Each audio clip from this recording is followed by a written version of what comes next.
Et le samedi, on est le samedi, on a l'anniversaire. Et après, on parle. Donc, c'est dans 10 jours, on part pas à la Sonia. On a dimanche.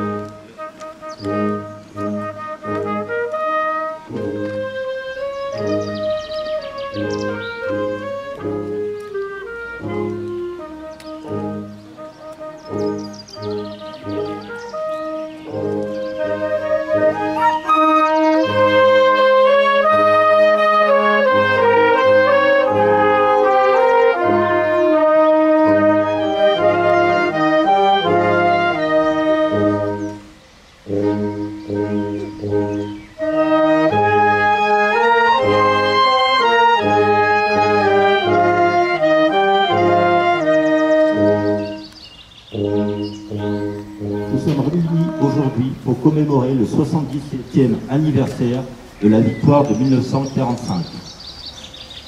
Pour l'ensemble de la formation, garde à vous.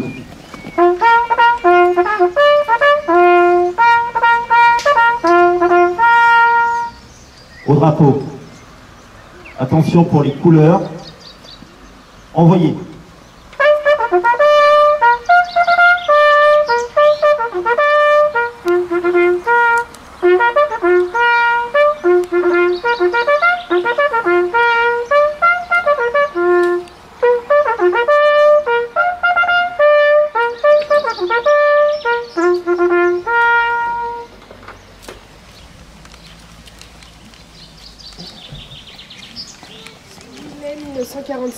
L'Allemagne nazie capitulée devant les armées alliées.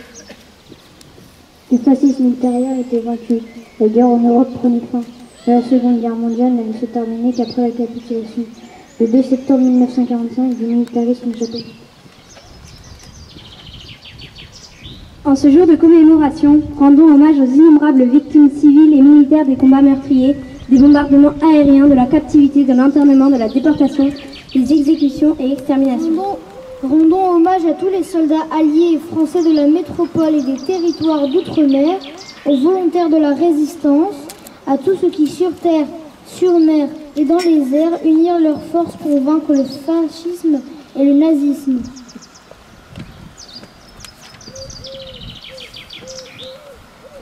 Pour l'Union française des associations de combattants et de victimes de guerre, il importe de ces pages d'histoire faites d'événements douloureux et de moments héroïques soient connues, comprises et partagées par tous.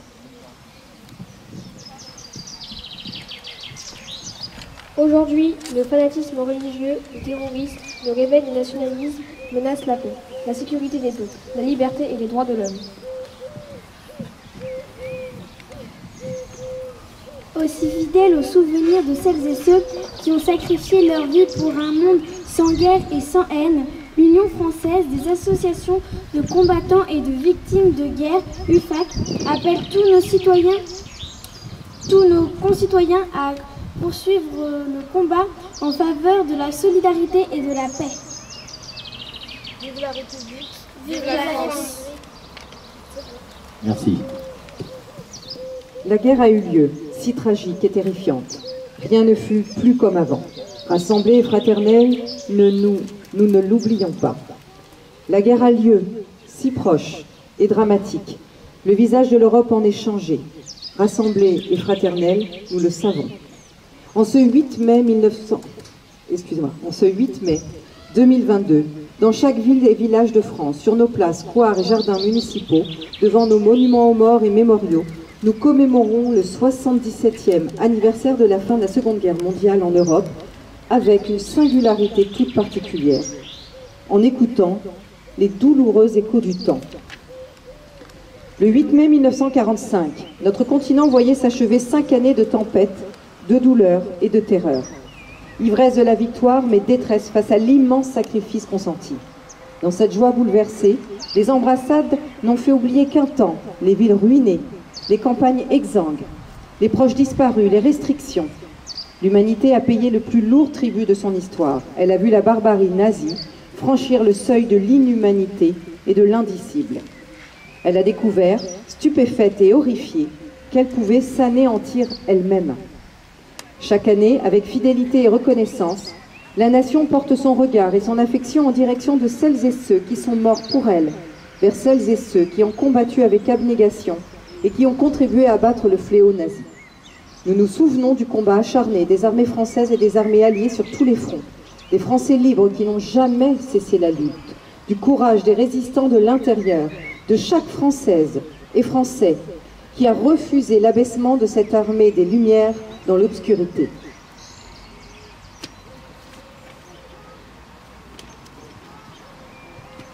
Dans les pas du général de Gaulle, ils ont permis à la France de rester la France. Pour notre pays, ce combat prit de nombreux visages et la victoire mille chemins. Elle exigea tant de courage, de larmes, de deuil et de sacrifices. Il y a 80 ans, en 1942, la phalange héroïque des Français de Bir Hakeim tint tête aux divisions italiennes et allemandes. Dans un océan de sable, ils ont résisté à tous les assauts. Ils incarnent aujourd'hui encore l'orgueil de notre pays et font vibrer le cœur des peuples libres. Nous nous souvenons aussi du raid mené sur le port de Dieppe, du sacrifice des soldats canadiens, britanniques et américains qui ont ouvert la voie de la libération de la France. Nous entendons encore les cris et les pleurs des raflés du terrible mois de juillet 1942, ceux des victimes, femmes, hommes et enfants, de l'ignominie et de la folie criminelle. Nous qui savons la fragilité de la paix, le passé nous instruit, les morts nous instruisent. La mémoire est un héritage autant qu'elle est une leçon. D'abord l'unité de la France qui n'est jamais aussi forte que lorsqu'elle est rassemblée et solidaire, que lorsqu'elle se soustrait à la fureur des dissensions et des divisions, que lorsqu'elle regroupe le meilleur d'elle-même pour construire les ambitions du Conseil national de la résistance. Ensuite, le chemin de l'Europe qui fut le seul pour la réconciliation des nations européennes, qui a été façonné par les rêves de plusieurs générations successives, qui demeure celui de l'espérance dans le progrès collectif, celui du refus du nationalisme, celui d'une fraternité vivace. Enfin, ce chemin de l'unité et de l'Europe n'est rien sans l'attachement viscéral de la France à la dignité de l'homme et à ses droits fondamentaux.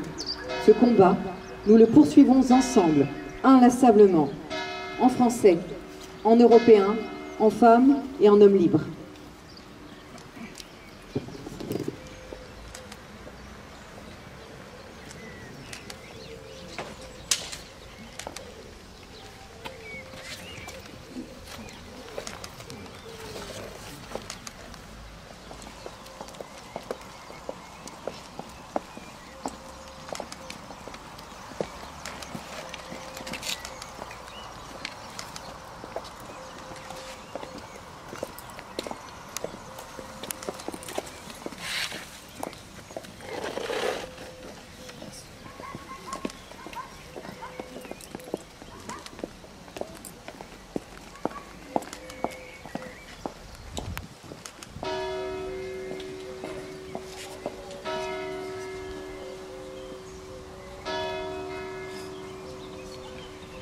Aux morts.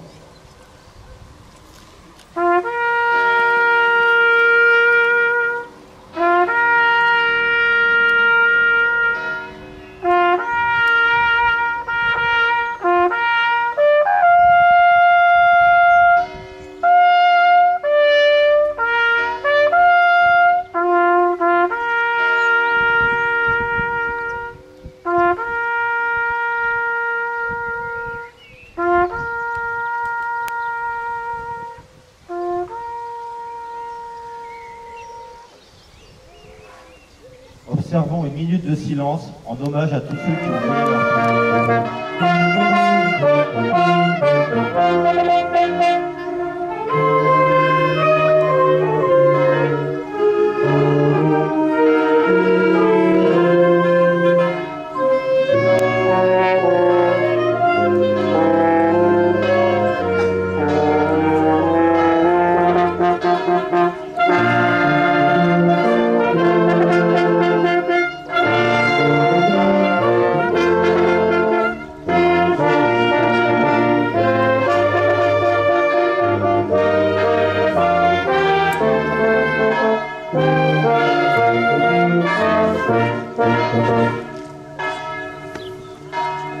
Repos.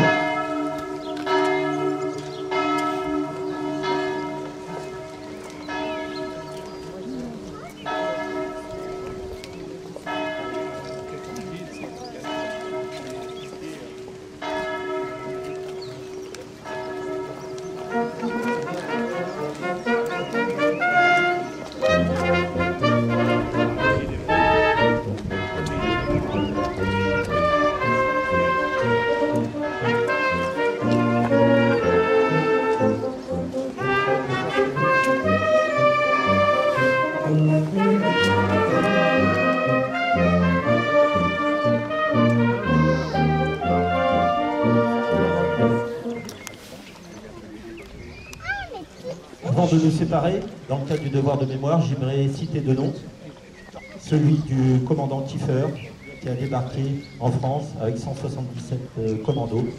C'était les seuls Français présents au débarquement. Et le deuxième, c'est le nom du général Leclerc, qui avait fait un serment à Koufra et qui l'a tenu jusqu'à la libération de Strasbourg. Merci à tous pour cet hommage. Madame le maire vous invite à présent à un verre de l'amitié au Boulodrome. Merci beaucoup à vous.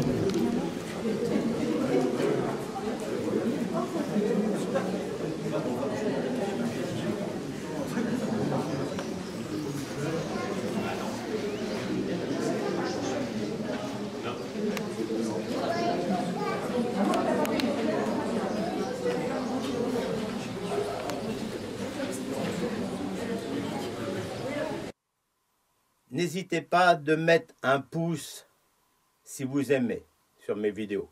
Ça me fera plaisir. Allez, au revoir.